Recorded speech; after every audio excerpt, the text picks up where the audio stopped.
Hello, everybody. This is Victor here from Trend Following Trading for Beginners, and here's my weekly update on my sample trading portfolio coming up next.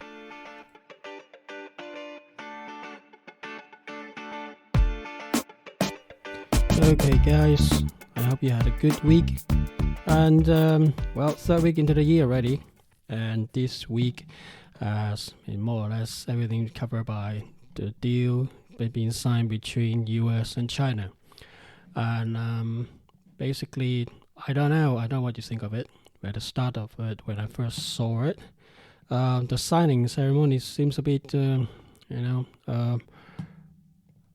much like Donald Trump win an Oscar or something. Took a lot of time to thank his team. How wonderful it is. And the Chinese again read some letter from President Xi from China, and that's more or less about it. But when you actually look at the setup, it's a bit comical in a way. You have one.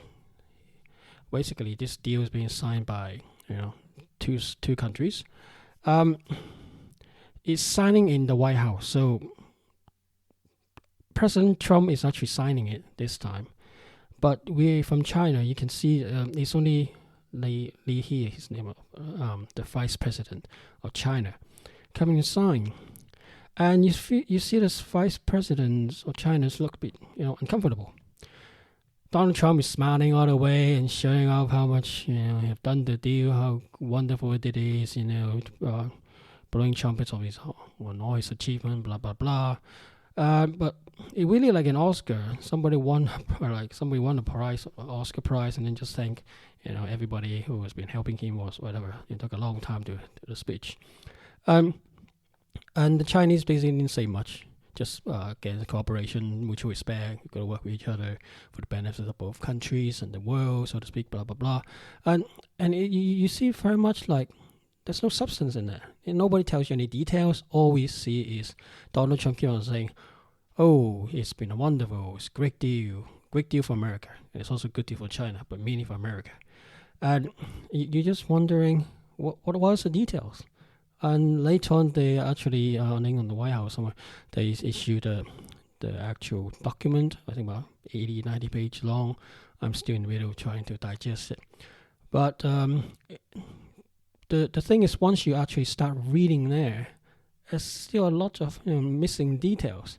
So on the front of it, if you just tune in live, which I tune in on YouTube, to look at the ceremony and the signing and so forth, you actually see, okay, it's doing something, but what did China agree to? Before the signing of the deal, there's some leaked news about what China's going to purchase, blah, blah, blah. It's probably 200 billions on top of whatever is purchased.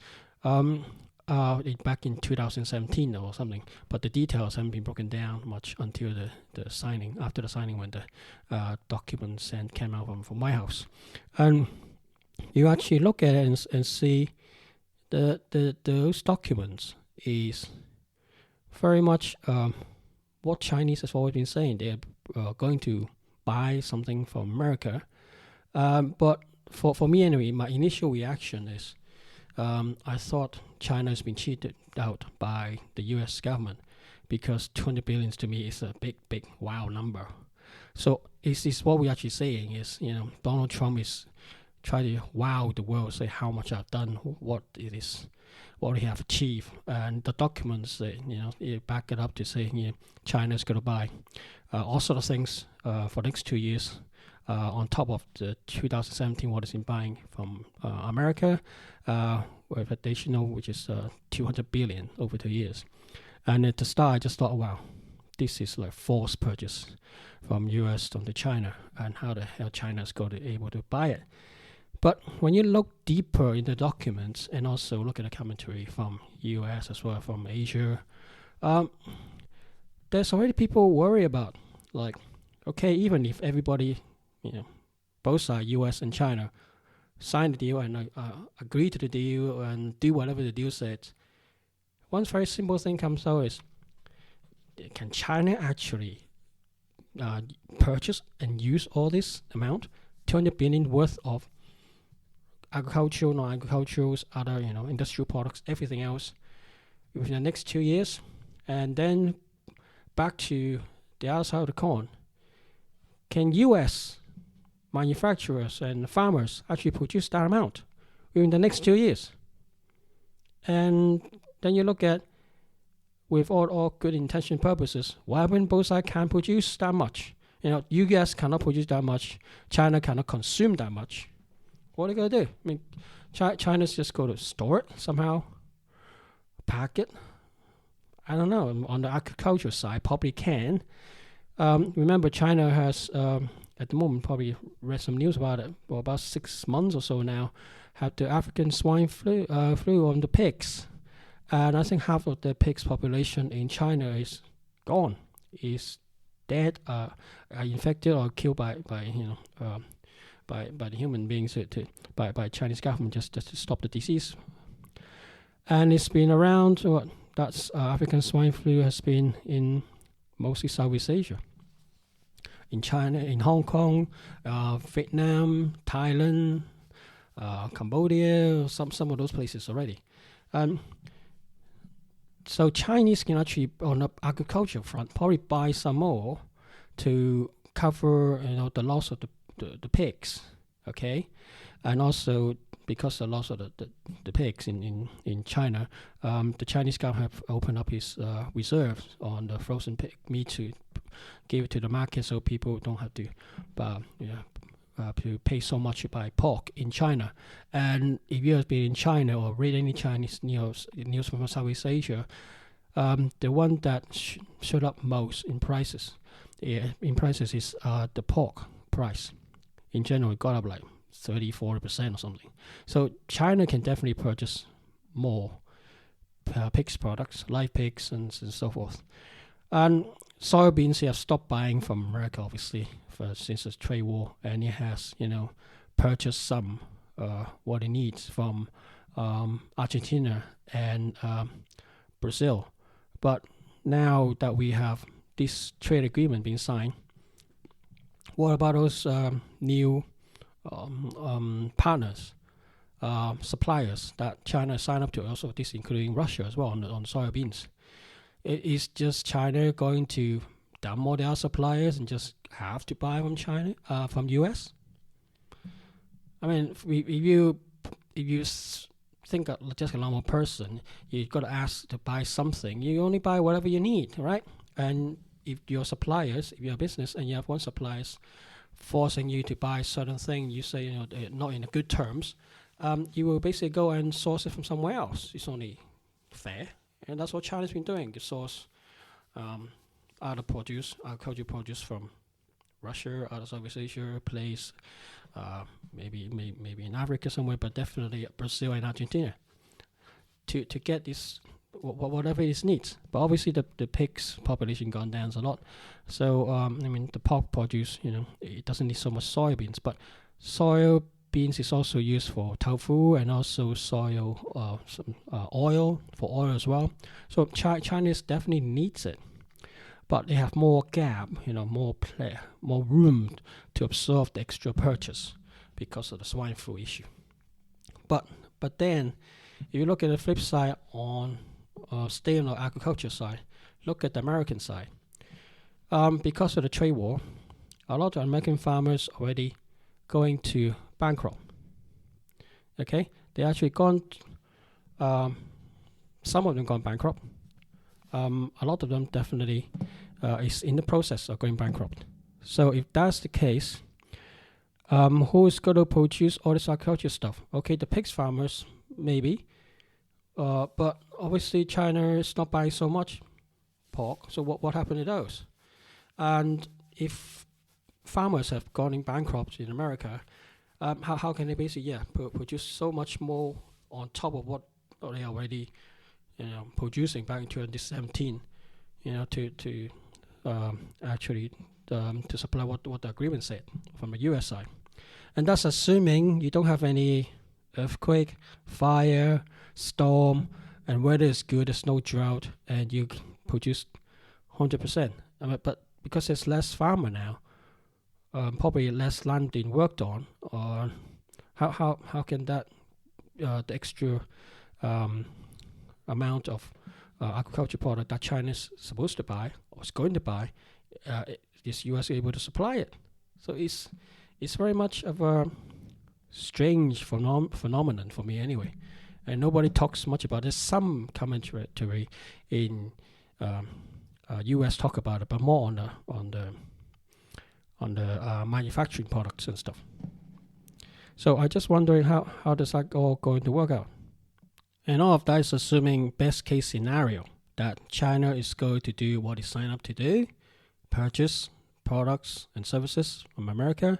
And America is going to give whatever the agreement said. Let China buy all these products and services. But what happened if both sides somehow couldn't supply and couldn't consume that much? And this one thing a lot of people still always talk. So even last week when I listened to all this commentary in US, is still saying China has been in the past not live up to its promises. US commentary keep on saying China might do this or that and using delay tactics and not buying all this stuff from America. But on the flip side, nobody seems to remember, since Donald Trump has come to power, he has pulled out from the Iran nuclear deal. He has pulled out from the Paris climate change deal. He has also pulled out from the old NAFTA deal with Mexico and Canada. And also firing at the Europeans, who is supposed to be the friends. So you have already a government or a president who is basically very unpredictable and like to redo agreements that the U.S. previous government has already signed up to. So as far as I'm concerned, both sides, U.S. and China, has now had a history of putting out of agreements, not living up to and honoring this agreement. So what is there to stop America putting out on this deal when it find out it cannot produce all these extra products and services that China is going to buy and sign up to buy? And China just go by and say, look, you to America, say, look, you didn't produce this, I yank out, I come out. Was this the American government going to put more tariffs on? And if China is going to put more tariffs on, who knows? But all these are not being discussed. The devil is in the detail, so to speak. The implementation and the enforcement, I think that's more important. And then the actual delivery, the process that we just talk about, it's a bit very doubtful. So, there's nothing to stop, let's say, China only produce whatever is asked to purchase at the very last minute. And what's that to stop China to do that? And also, what's there to stop U.S. manufacturer to, whatever it does to ramp its production up, to only sell to China at the very last minute for the agreed amount? What is going to happen? Who knows? But also the other good things that shows up on the agreement is about the IPs and financial services. On the financial services front, China has already agreed to open up its financial services since it joined the WTO, and we think within a 10 years gap it will just open up. But it's about 20 years now. It's still only not much has been changed and not much has been opened up. So China is not being forced to open up on the financial services side, but we would just have to do what is signed up to do anyway. So, but would China just open it up as in when U.S. force it to do? Financial services is very important for any countries, to control. Okay, control its own financial services, not just let any foreign countries come in and just sell things into the financial, the world, in particular country, let alone in China, who is very much like to control everything. On the financial services side, anyway, on this one. So even if American gone in, have their own company, they need to get licenses, isn't it? China just say, okay, you have to, put a lot more stops and obstacles in front of the U.S. companies, financial companies, to before it's actually allowed to give a license to the Financial Services of America to operate in China, and also put a lot of regulatory requirements to stop it from expanding. And anything could happen. Second, IP front, again, China is one. It's coming out with also, especially on 5G kind of thing, a lot of new innovations and stuff. It wants to protect its IPs, but at what rate? They already have some laws. I think last year or something already passed it, but I'm not sure about the enforcement side of it. Excuse me, but they definitely have started. So, but what is on these two fronts? What I don't see anything that you said China must open up the financial service or must have certain laws in IP laws by certain time, so and so. I haven't seen that yet. So, what is that going to happen?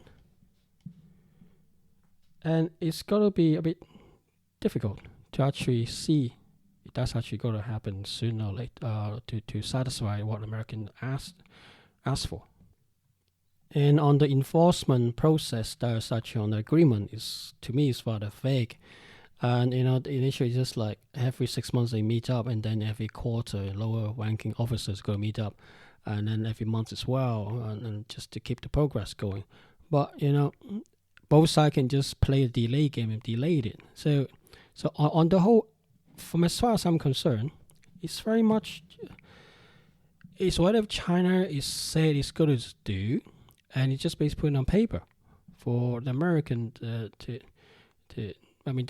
not American, but more for the U.S. government, for Donald Trump to actually use it to boast it, to say, I have done this great deal. Look at what I've done. And basically try to win more votes and try to get the farmers on his side. But if, from my point of view, is China just going to just purchase whatever American government says? I don't think so.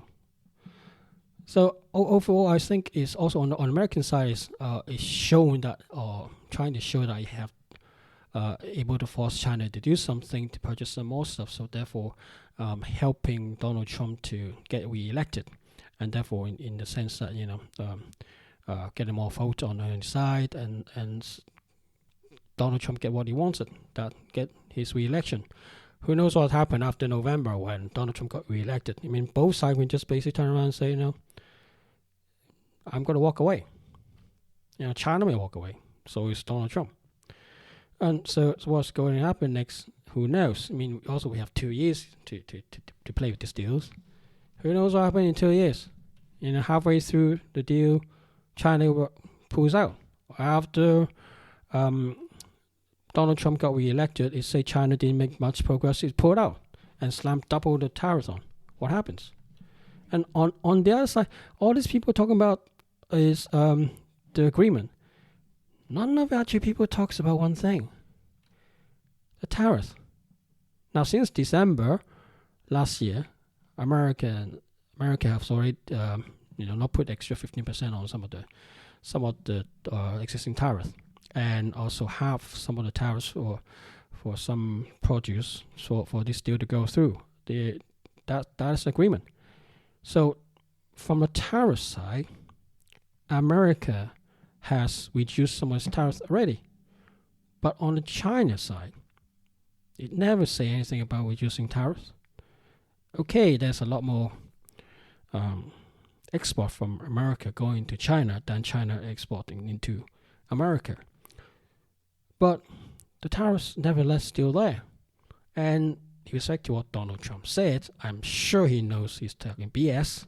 He knows the American companies and in the end consumers is paying for the tariffs that Donald Trump has put on Chinese imports. And China, on the other hand, is still having the tariffs on, so it's hurting its own local company which import American produce to sell in China. So on that front, remember the tariffs that's been put on by both US and China is slowing the world growth and European countries are slowing. Latin America got a lot of political problems, turmoils. Australia is on fire, and everywhere else seems to be slowing down. Which is one thing I talk about on the oil, that the crude oil and so it shouldn't go new high just because some geopolitical problem. Without that, it should just trickle along, probably go lower. So on the tariff front, nothing much have changed. So next year, when we look into this, it's already this year, 2020, with the trade war still sort of pause, but the actual weapon that's been used, the tariff, is not really much reduced. The world is going to slow down still somewhat, a lot more, because it's more aggregate process, and then what? How did that support the U.S. Indices just going new high? Dow Jones, for example, 29,300 something, and still going. Apple still currently going up, even though it's not selling as well in China. Yeah, what's going on? I don't know, but the financial market seems just going up and up and up, and have some effect on Hong Kong too. The Hang Seng Index going up as well, and it's just so strange, and just like nobody talks much about it. How can all these things going on? And one thing I can only think of is maybe the repo rate, and basically from American Feds keep on pumping money into the financial services, and the bank basically just this cheap money to basically just buy more shares and whatever in US and drive the market up. That's the only thing I can see. And out of all of this, it's like the deal of the century, so to speak, is nothing much more like just a show, a delay tactic by both sides. Both sides get some temporary things out of it. And China definitely go do something this 2 years. It's just going to be like 2007, 2008, find its export market, both in US and America. So America and Europe are, going into the pans, and basically just doesn't have the market to absorb its exports. So it's changing this way of working by being more consumer-led. So this time, when America is stopping its buying, using American services, the Androids and microprocessors or the high-tech stuff, 5G, whatever, trying to, America's trying to stop the spread of 5G from China, technology, whatever, Huawei and stuff.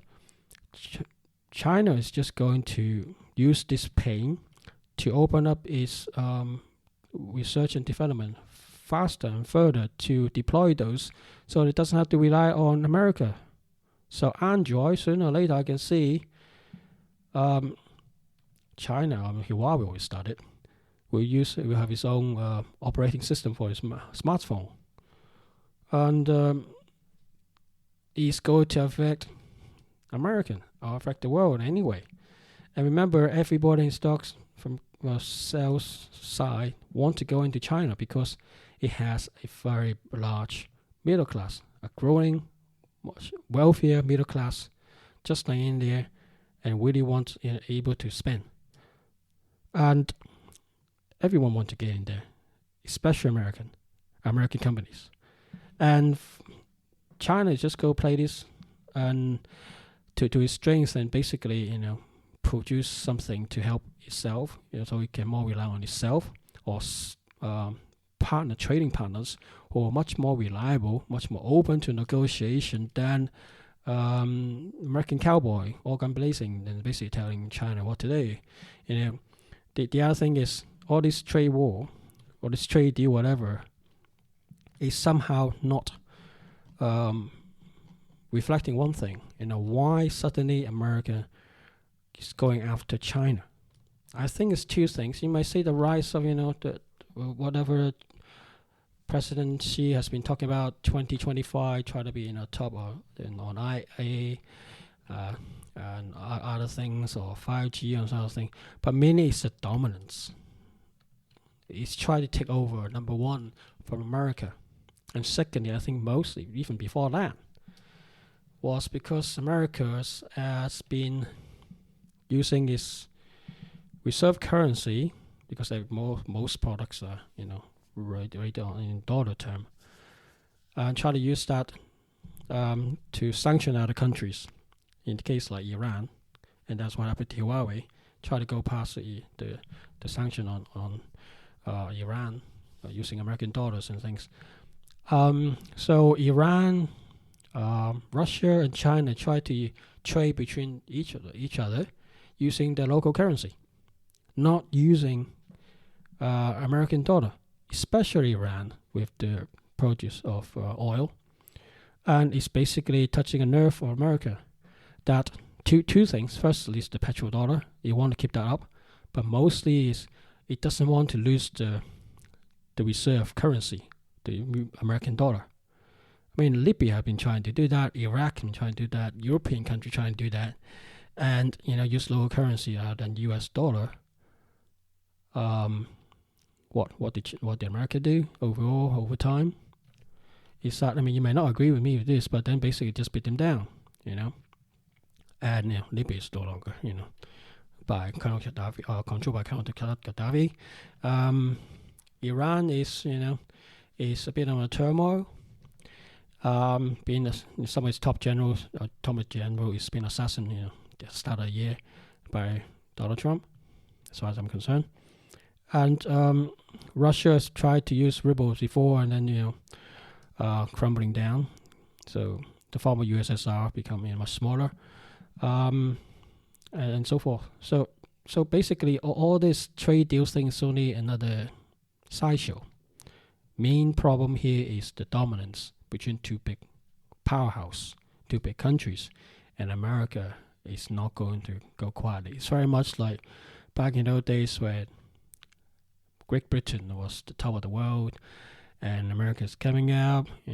There are some wars going on over there before, in UK giving up and let America be more on it, do its things, be independent, and then be top dog, so to speak.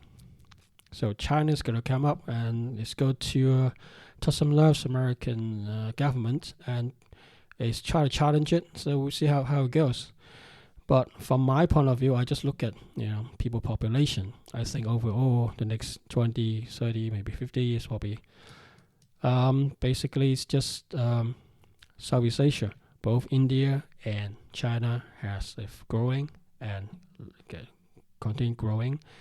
More wealthy middle class, and just like back in after World War II in America with the baby boomers, those middle class gonna change the world. But in this case, instead of changing America, it's going to change China, change India, and basically change Southeast Asia. And the rest of the world is going to supply the demands for those growing affluent middle class in those two countries. And everybody wants to get into that. So I would still think these two countries, overall, Southeast Asia is going to lead on trade for the next 20 to 50 years. In respect to America, do the do, or Europe's going to do. China and India once again will become the dominant side of the trade world again. So here's just basically just my view on my rant on the agreement. So next bit is coming up is of course this update on my Sambo portfolio. So first off the bat is Apple. Just like so many weeks ago. Both short, medium, and long term is buy. What really puzzles me, whatever is happening, is just Apple seems to define gravity. It's going up, up, up. Doesn't matter what trade war is happening. Doesn't matter it's not selling its iPhone properly. Getting market share in China. Just go up, up, up, up, and up. I just wonder what's pushing it, but it's going up. So just for trend following, who cares? Just continue ride the bucking banco, ride the trend until it bends. So Apple is buy across the board. Amazon next is basically short term is a buy, medium term is neutral, and long term is a buy. Very much similar to last week. And Australian dollar a bit fluctuating back and forth the last couple of weeks. So short term is a sell, medium term is a buy, long term is a buy. Crude oil after all the geopolitical problem last couple of weeks, same as last week more or less. Short term is a sell, medium term is neutral, long term is a buy for U.S. crude oil, the WTI. Short term is a sell, medium term is neutral, even long term now is neutral.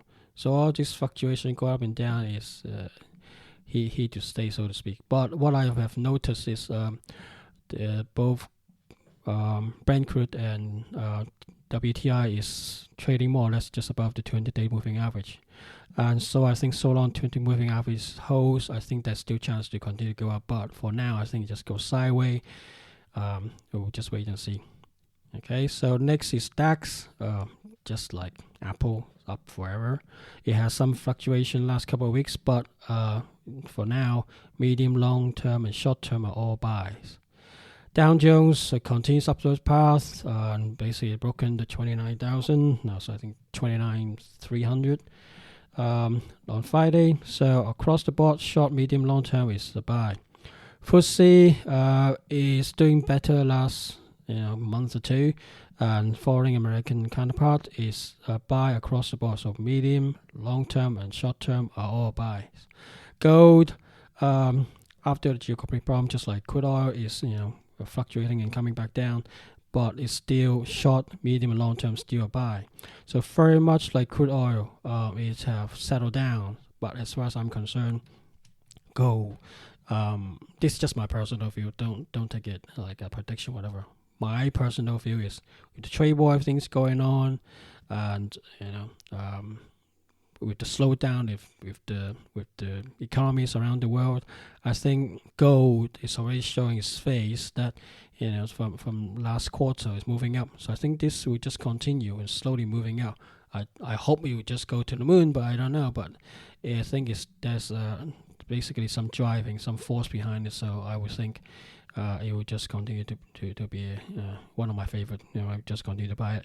So gold across the board is a buy. Hang Seng caught a bit of what Dow Jones has been doing. So basically going up and up and up lately, having a bit of problem breaking above the 29,000 mark. Just following its counterpart in America, but it's hovering around there. So between 29,000 and 28,000 or somewhere there within that 500 marks.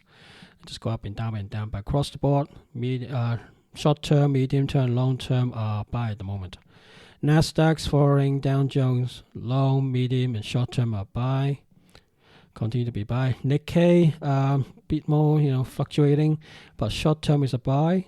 Medium term is neutral, long term is a buy. So very much same as last week. Silver, unlike gold, it has shown its changing sign, and short term is a sell.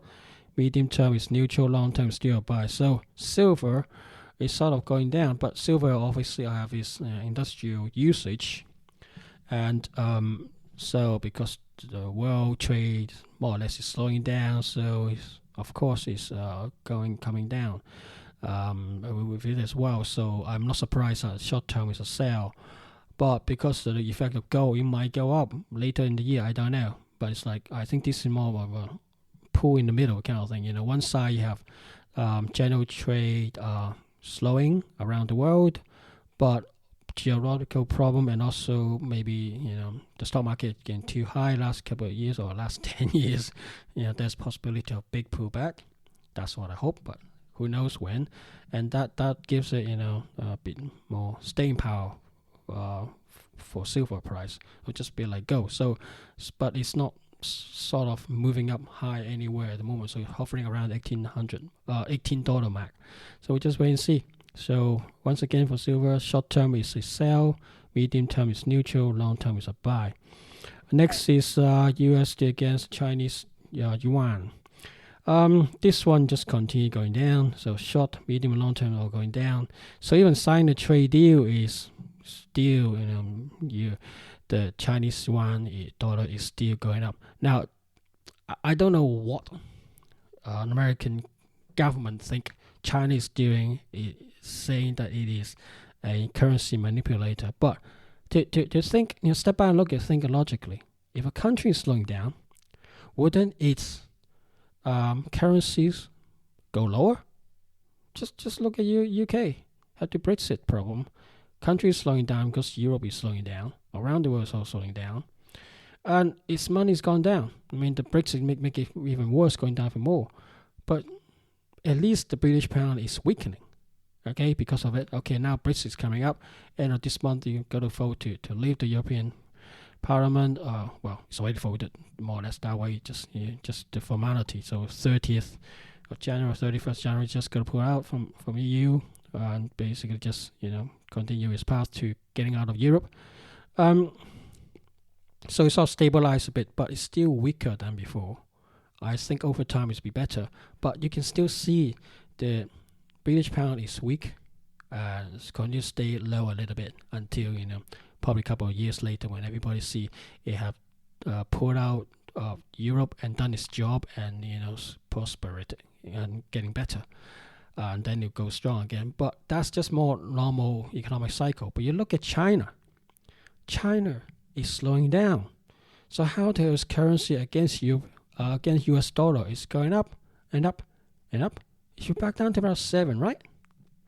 Remember last year it's gone up to about 6 something. Let me turn 6.5 or something big, and that's what should happen. Yeah, April last year about 6.7. No, even worse. And 6.3, not 6.7. 6.7 was back in. Sorry, I got it wrong. 6.3 was lowest around in the 2018, but last year 2019 it was around 6.7. So it's coming through that way at the moment for the US dollar against Chinese yuan, but the Chinese economy is slowing down. So how does that happen? How does the currency still going up? I have no idea. And then who is actually doing this stuff? I'm not sure it's market forces. I think it's Chinese government is actually pushing it up just to satisfy American government. So stop the US government calling the Chinese government is manipulating its currency. In my view, everything done its job. I think Chinese yuan should go down to 7 and below per US dollar. Shouldn't be at this point coming to 6.8, 6.85 at the moment, or 6.86. So, but from my point of view, the RSI is definitely very, very low. So just be careful of the bounce back. But as far as trend line is concerned, it's going down. We just go continue and ride a downtrend. Next is the USD against Japanese yen. Medium term is a buy, short term is a buy, and long term is a buy. So basically, it's been a change from last week. So medium term is a buy as well. So buy across the board.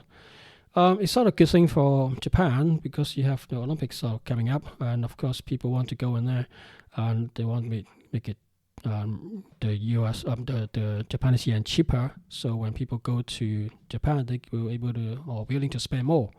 So hopefully they get a better year. So we just have to wait and see what happens to yuan, the Japanese yen against US dollar. Next, like I said before, is British pounds against Japanese yen. Short term is a buy, medium term is neutral, long term is a buy. British pound against US dollar. Unfortunately, short term now is a sell. Just basically change of guard from last week. And medium term still a buy, long term now is neutral. So a bit of fluctuation at the moment. So it's about having problem holding $1.30 max around that area. It's got up and down. So that's also the 200-day moving average. So if it holds, then I still think there's still good chance of it continue to going up. If not, then we may look at a breakdown of British pound going down against US dollar a bit more. So we just have to wait and see. And last but not least is Bitcoin. I have something to say about that, which basically short term is a buy, just like last week. Medium term is neutral. Long term now is a buy. for the past week or so, 3-4 days, so 3-4 trading days, it has been broken above the 200-day moving average. The 14 days, 14 RSI 14 is on the 60s mark, so it's still a bit high. So it could go a bit higher. But I think what's going to happen is if the price continue to stay above the 200 moving average, I think Bitcoin could well going up.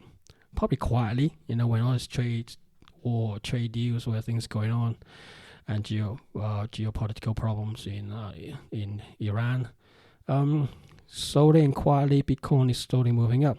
I know it had been suffering from a downward trend lately, and it seems to have also broken the downward trend as well, as far as my chart is telling me.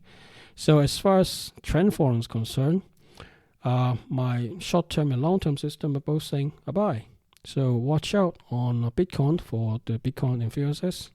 I'm sure there's a lot of people out there already on YouTube, I think, so I say, Bitcoin is going to the moon again. But from my point of view, it's cautiously optimistic. So it's going up. So just watch out Bitcoin on this one.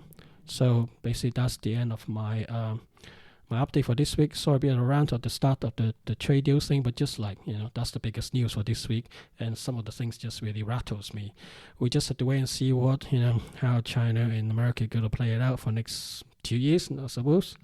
But I'm sure there will be quite a bit of noises coming up saying China's not doing its stuff, or US not able to supply things. And I just really hope both sides can come to some sort of agreement and just work together and for betterment for both countries. But like it or not, China's coming up. America's not going to be able to hold it. It can probably pause it a bit. I think, sorry to say, but America and the rest of the world have to getting used to both China and India are coming up, just because simply its middle class population is bigger and bigger and much bigger than America, and is growing affluence and will just want to go out the world and buy stuff. But if we very like the American, back in the 50s, 60s, that when they grew up and do all sorts of things, they think quite differently. This is Asia, with its own Asia thinking, but it's still human beings. It still want its services.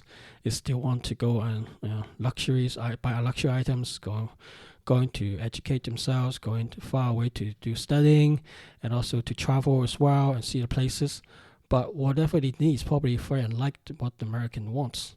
You might, for example, don't want so many children, and what does that mean? They don't need so many housing, when they spend more on what? Entertainment, buying stuff for themselves, and also maybe looking after his old parents.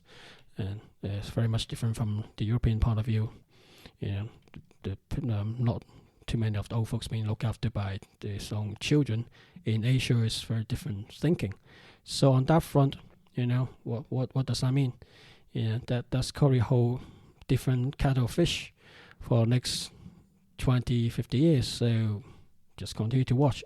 What I would suggest is, which is what I've done anyway in the past as well, buy some books on U.S.